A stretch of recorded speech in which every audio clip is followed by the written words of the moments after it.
Welcome to Chamber Chat, the business solutions podcast designed to help your company thrive. I'm your host, Charles Stannis. The whole process of professional development can be quite complex and intimidating. For introverts and newbies without professional connections, it can feel downright unfair. But as the saying goes, it's not what you know, but who you know.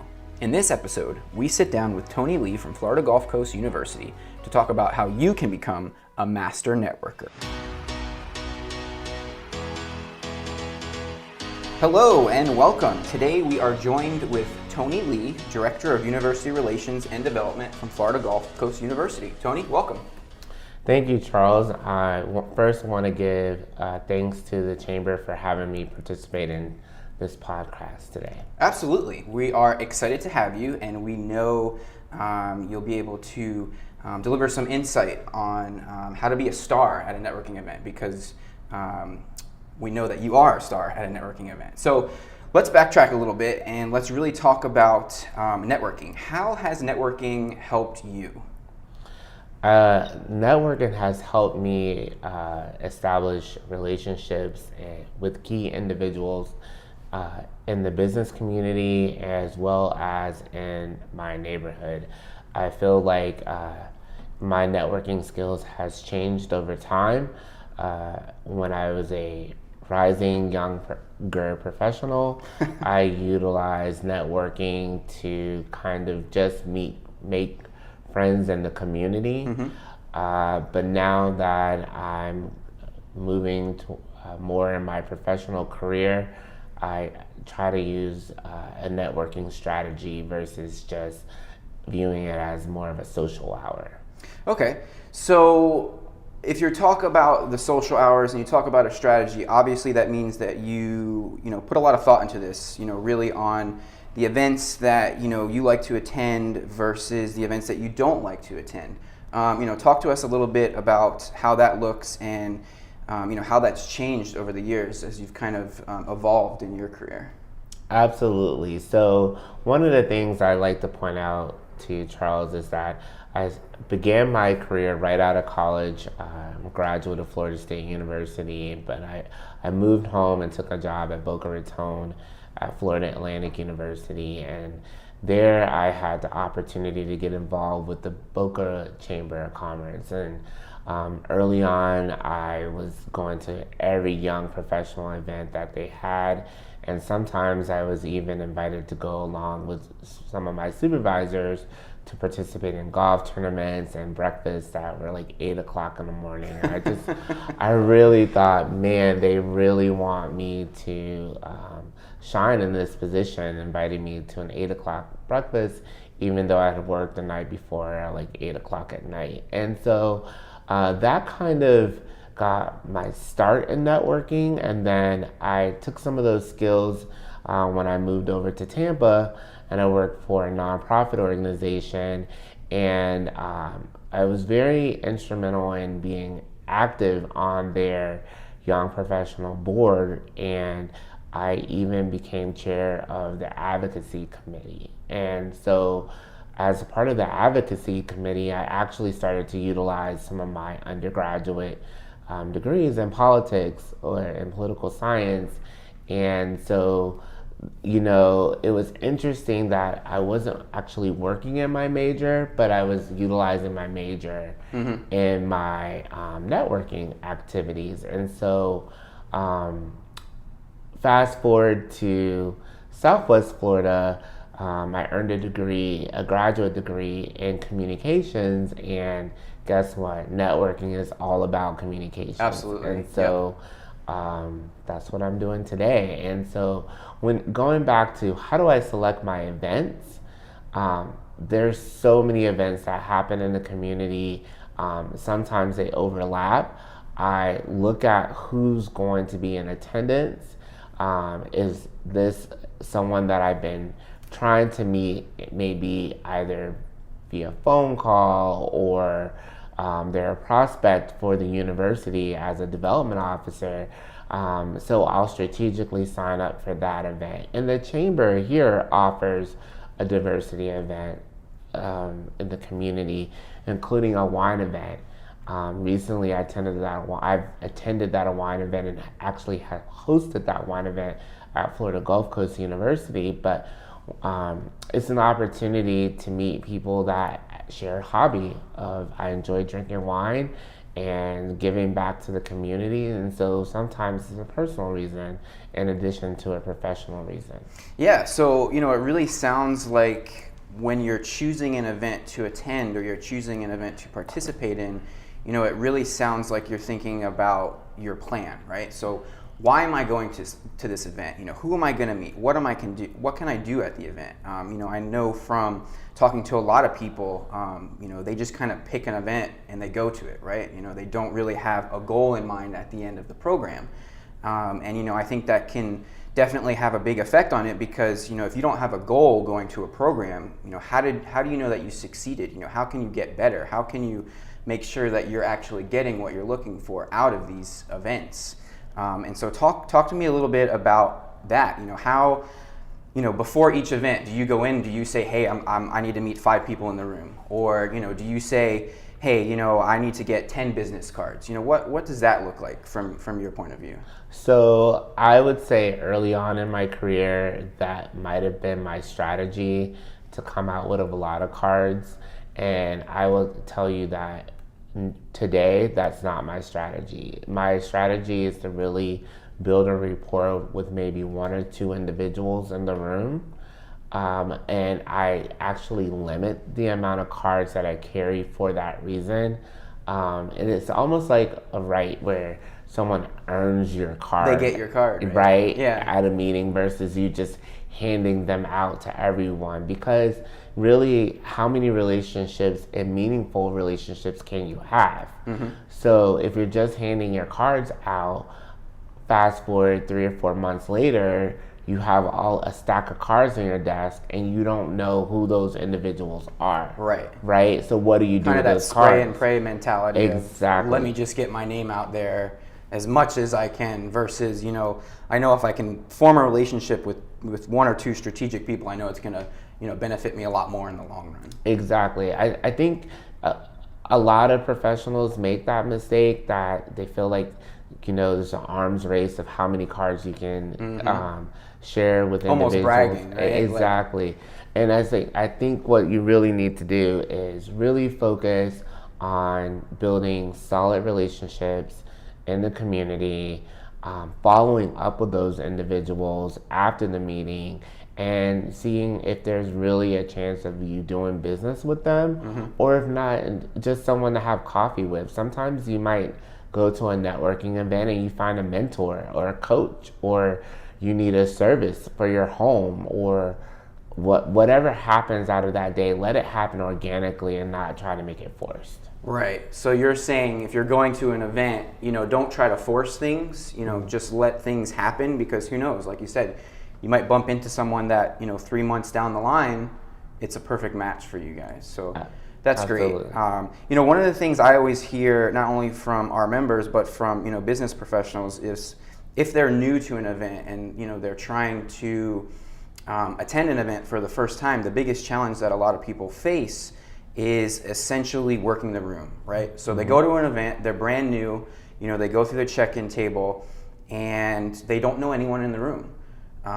So the big challenge for them is, how do they break into those groups? How do you assert yourself enough to where, it's comfortable to kind of walk into a conversation and talk to someone that you've never met before?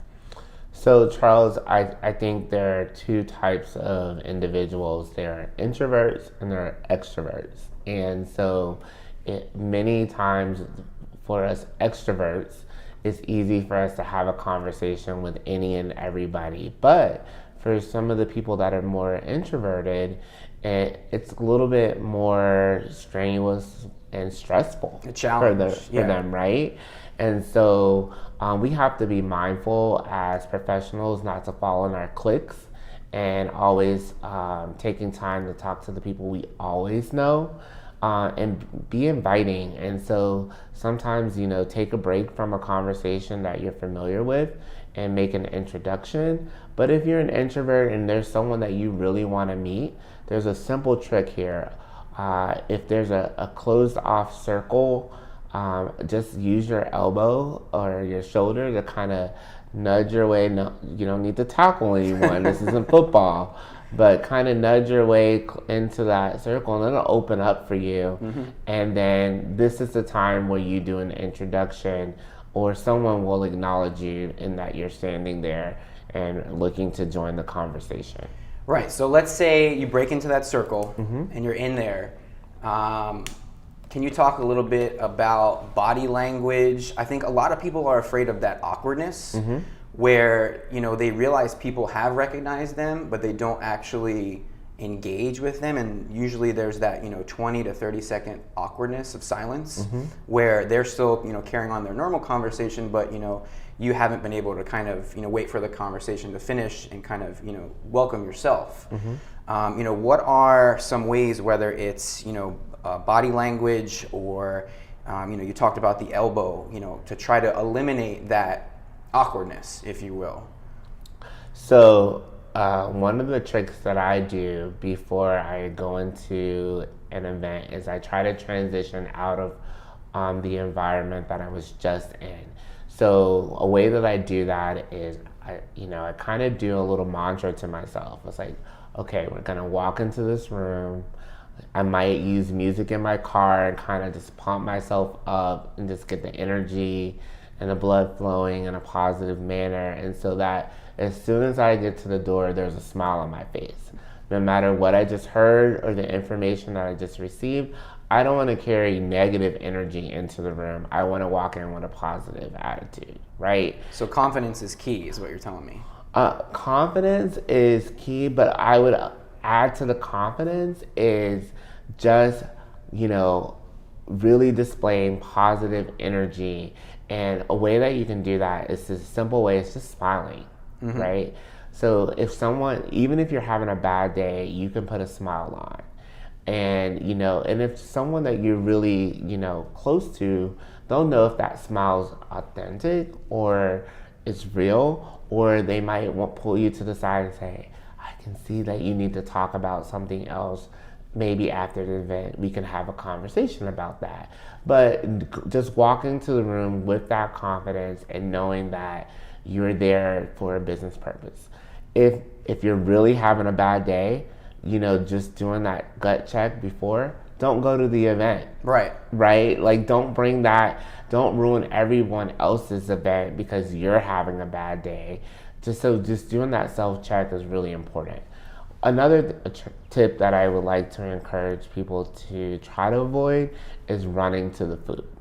Right? Yeah. See it all the time. Right? There's always that crowd. Yeah. So you get to the event and the first thing, I need a drink because, if without this drink, I am not going to be able to comfortably network this room, or I'm really hungry. So my tip to that is, try to eat before you go to the event so that you're not hungry, and try to have at least some water or something to kind of tie you over. Make eye contact with someone in the room, even if it's the host or the CEO or the executive that's invited you, and then engage in a conversation and then go over and help yourself to some of the refreshments. The other part about the refreshments are they're just simply refreshments. They're not meant to be a meal. So make sure that you're not, overindulging in the, free beverages or the hors d'oeuvres that are prepared in front of you. Right. Yeah, I think I see that a lot where, especially if someone's new to an event and they're not sure where to go, that's usually like their first ticket item. And they all make that beeline to the refreshments. So that's great. So talk a little bit about, you're in the circle. You finally get in. You finally get to talk to who you want to talk to. How do you start that conversation? Where do you go? What do you talk about? What are some strategies that's worked for you to kind of get the person to open up if they've never met you before? Absolutely. So think about the seasons. If it's the winter season, talk about, maybe an upcoming vacation, if you're going skiing, or If it's spring, think about, some of the sports that are happening. Just be relevant and timely, and talk about some of the current events, but avoid some of the traps. Like, you don't want to talk about religion and politics, and some of the things that you shouldn't have in conversation when you're first meeting someone. And really, you shouldn't have those conversations in public anyway. However, but when you're networking, just think about maybe it's a hobby. Like, I really enjoy watching college football. I enjoy watching basketball. I enjoy the Masters when it's golf season. So there's always something that I can talk about. And then if, I see someone's not really connecting on the sports, maybe I could talk about my pet. Like, I have a little dog. His name is Christian. Right, who doesn't like dogs, Exactly. Right? So, well, there are some people that are allergic, but I have a hypoallergenic dog. So my dog has hair, so it's okay. And then another safe bet is always reading. Like, have a book or something that you're reading on your leisure. I mean, everyone's interested in learning more about a particular author or a title, so just have a book as a backup. Awesome. No, I think that's great. What always works for me too is paying attention to the individual, right? So I know you touched on it a little bit, sports. A really easy way to break in is, if they're wearing any sports apparel. If you're at an outside event and they've got a hat on and it's a sports team, to me, that's usually the easiest way to kind of get connected with someone, right? Because they can relate to it. And I think, what really works too is once you can find something that you can connect on, I always think it's really important to listen to them, right? Because in my mind, if you're having a conversation with someone, you don't want to be thinking about, oh, what can I say next, right? I know what's always worked best for me personally is connecting on something specific, listening to what they have to say, and then adding something to that conversation, right? Right. So you're listening to them, you're able to kind of include something to further along the conversation, and I think that's definitely always helpful. We talked about a lot. We talked about how you can kind of get in. We talked about how you can kind of make those connections. The challenge that I always hear is, how do I leave a conversation? For a lot of people, that's hard. Right. They can spend 15, 20 minutes in one section talking to one person. So talk about what's worked for you. How are you able to kind of make that transition without making it noticeable? Well, so a conversation is a game of catch. So you hold a conversation, the other person holds a conversation, and then it tosses back. If you're the one that's dominating the entire conversation, you're probably over talking. So one of the things that you realize is that the networking event is only a short amount of time. So there might be someone that you really need to get to in conversation, or the other person that you're having a conversation with needs to get to and have a conversation with them. So one of the ways that you can do that is simply saying, it was a pleasure speaking with you, or set up a follow-up time. I love to learn more about whatever it is that you've been talking about. Let's have coffee. Right. And then that might be the proper time to extend your card, right? You've built a rapport with this individual. You made some connections through the conversations. And then this is the time you say, yes, here's my card. Let's meet and continue the conversation. And then you move on to the next person. Awesome. So after the event, yes, and after you've made that connection that we just talked about, you gave them their business card, the event's over. What is the proper procedure for follow-up? Is the next day, is that too early? Is 3 days, is that too long? Do you send an email? Do you send a card? What's worked for you? Well, this isn't dating, so there are no rules for contact. So one of the things that you can do, honestly, if it was a very thoughtful and intentional conversation, before you leave the event and while the information is fresh on your mind, it is safe to send an email follow-up and say, I really enjoyed having a conversation with you. Here's my contact information, and set the follow-up appointment. I would say it might be a little early to like go in and have a phone call. But if there's something that's time sensitive, for instance, that you're inviting them to an event that's happening, in my case, on campus, and they need that information so they can inform their spouse or their significant other, then you might need to, go ahead and make a phone call so that they can receive that information in a timely manner. So the rule is just go with your gut. Like, if it's you will know if that person when it's time interested in following up with you. Now, there are those those individuals that are constantly networking and they're just immediately following up, and it's not authentic. You want to stay true to your brand. Awesome. Well, thank you so much, Tony. We definitely appreciate your insights. We definitely appreciate you taking the time to kind of talk all about networking and how it's helped you and how it can help business professionals as well. So if people want to get in touch with you in the future, how can they do that? Well, before we end, there are two authors that I want to kind of give credit to some of the preparation that I've had for today. It's Jody Smith wrote a book called Manners for the Modern Woman, and John Bridges wrote a book called How to Be a Gentleman. I think these resources are available, and I think people should take advantage of reading. Again, always having a book as a point of contact. But if you'd like to know more information about me and how to contact me, my email is alee@fgcu.edu. So just like Florida Gulf Coast University.edu, fgcu.edu. Awesome. Thank you so much, Tony. We appreciate it. Awesome. Thank you. Thanks so much for listening to this episode of Chamber Chat. Don't forget to tune in next Tuesday for a brand new episode. You can find us on YouTube, Apple Podcasts, Spotify, and all major podcast platforms. Don't forget to subscribe.